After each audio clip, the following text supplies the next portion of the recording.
Ini adalah novel yang dibacakan oleh Paman Google. Suaranya kaku dan monoton, tetapi masih bisa dimengerti.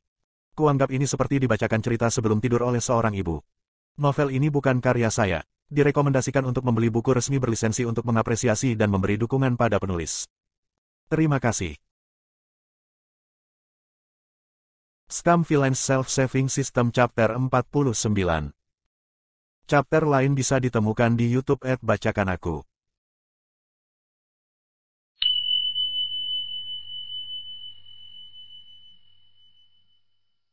Shen Qingqiu selalu menjaga jarak dengan hormat ketika datang ke pertengkaran dan perkelahian antar karakter wanita.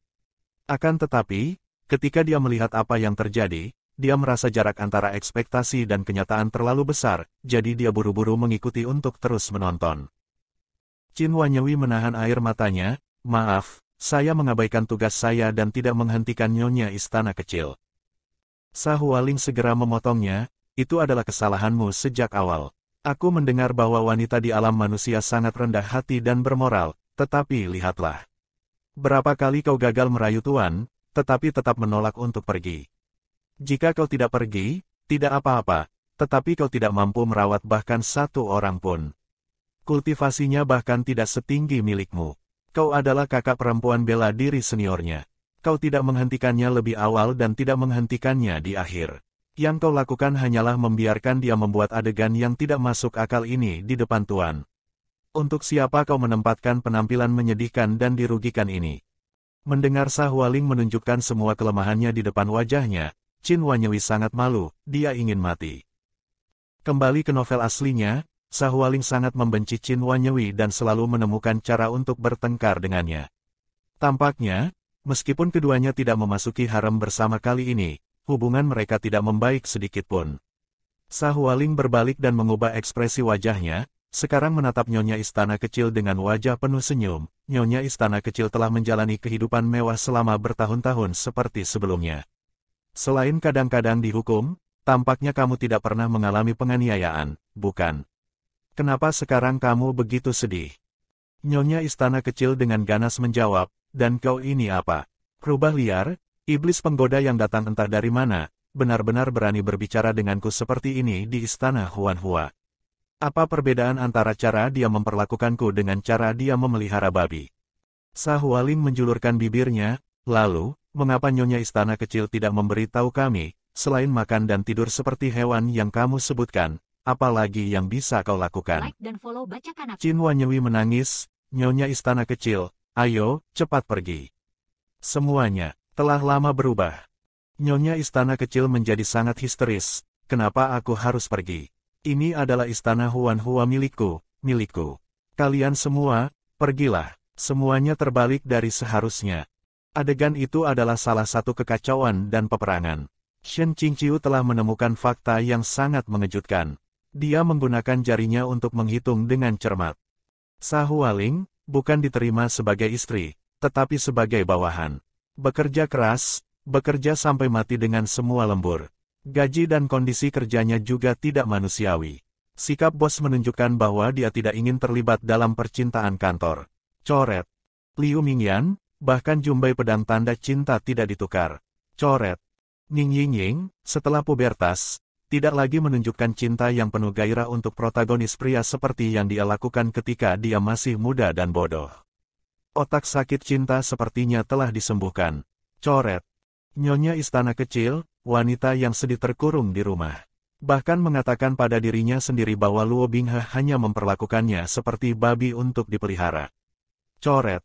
Qin Wanyewi, wanita sedih yang terkurung di rumah nomor 2. Banyak upaya untuk mengabdikan hidup dan tubuhnya, semuanya gagal. Sekarang menjadi perawat paruh waktu untuk Nyonya Istana Kecil. Coret.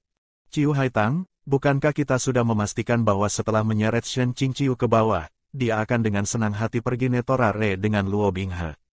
Kenapa dia masih berkeliaran di luar, lelah bepergian? Coret.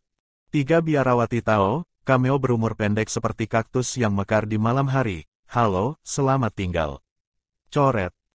Melihat dari sudut pandang ini, Luo Binghe benar-benar melakukannya dengan sangat menyedihkan. Protagonis pria novel Stallion yang bermartabat, apakah kau masih baik-baik saja di departemen itu?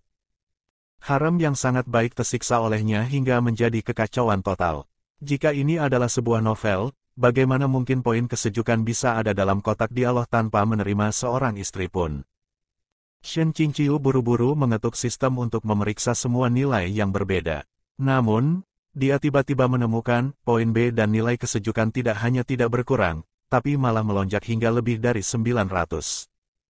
Karena banyak dari nilai-nilai ini ditambahkan selama keadaan tidur dan luring offline, dia tidak menerima pemberitahuan apapun untuk itu semua. Shen Qingqiu membuka semua jendela kecil yang dia tidak tahu kapan dia terima. Yang berjajar di dalamnya adalah tumpukan catatan sejarah. Ning Yingying, membalikkan pengejaran tanpa otak karakter wanita. B poin plus 100. Ning Fan, membalik keterbelakangan mental tidak logis karakter pendukung. B poin plus 50. Liu Mingyan, membalikkan pengejaran karakter wanita yang tidak bisa dijelaskan. B poin plus 150.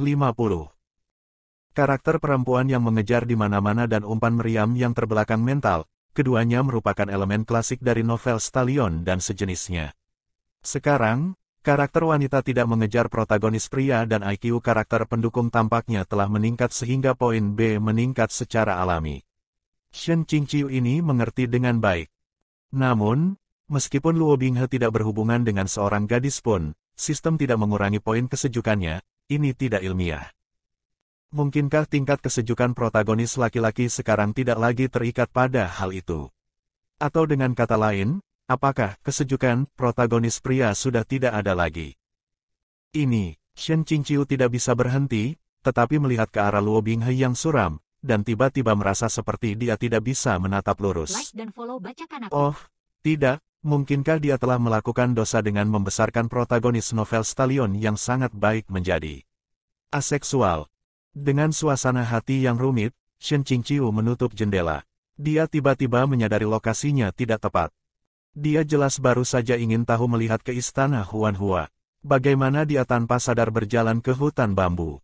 Dan tidak peduli bagaimana dia melihatnya, itu adalah hutan bambu yang cukup familiar.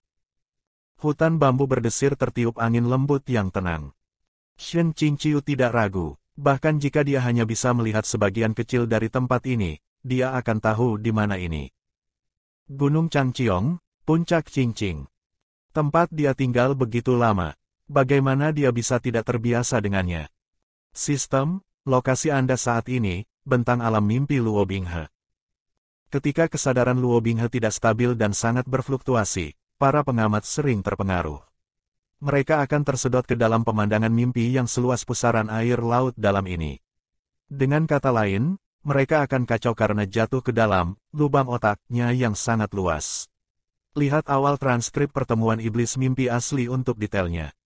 Shen Qingqiu sebelumnya berjalan bersama Luo Binghe melalui pertemuan iblis mimpi.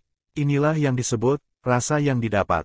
Itu sama dengan bagaimana, setelah terhubung ke jaringan Wi-Fi sekali, kamu tidak perlu memasukkan kata sandi lagi saat menghubungkan kedua kalinya. Shen Qingqiu dengan cepat menyentuh wajahnya dan menemukan bahwa dia telah dikembalikan ke penampilan aslinya di alam mimpi. Wajahnya tidak lagi berjanggut, membuatnya tidak memiliki rasa aman sama sekali. Dia baru saja akan mencari tempat untuk bersembunyi dan menunggu Luo Binghe bangun sendiri ketika beberapa murid datang berjalan di sepanjang jalan berpasangan dan bertiga. Shen Qingqiu membeku di tempatnya, dan bahkan lupa di mana dia akan bersembunyi.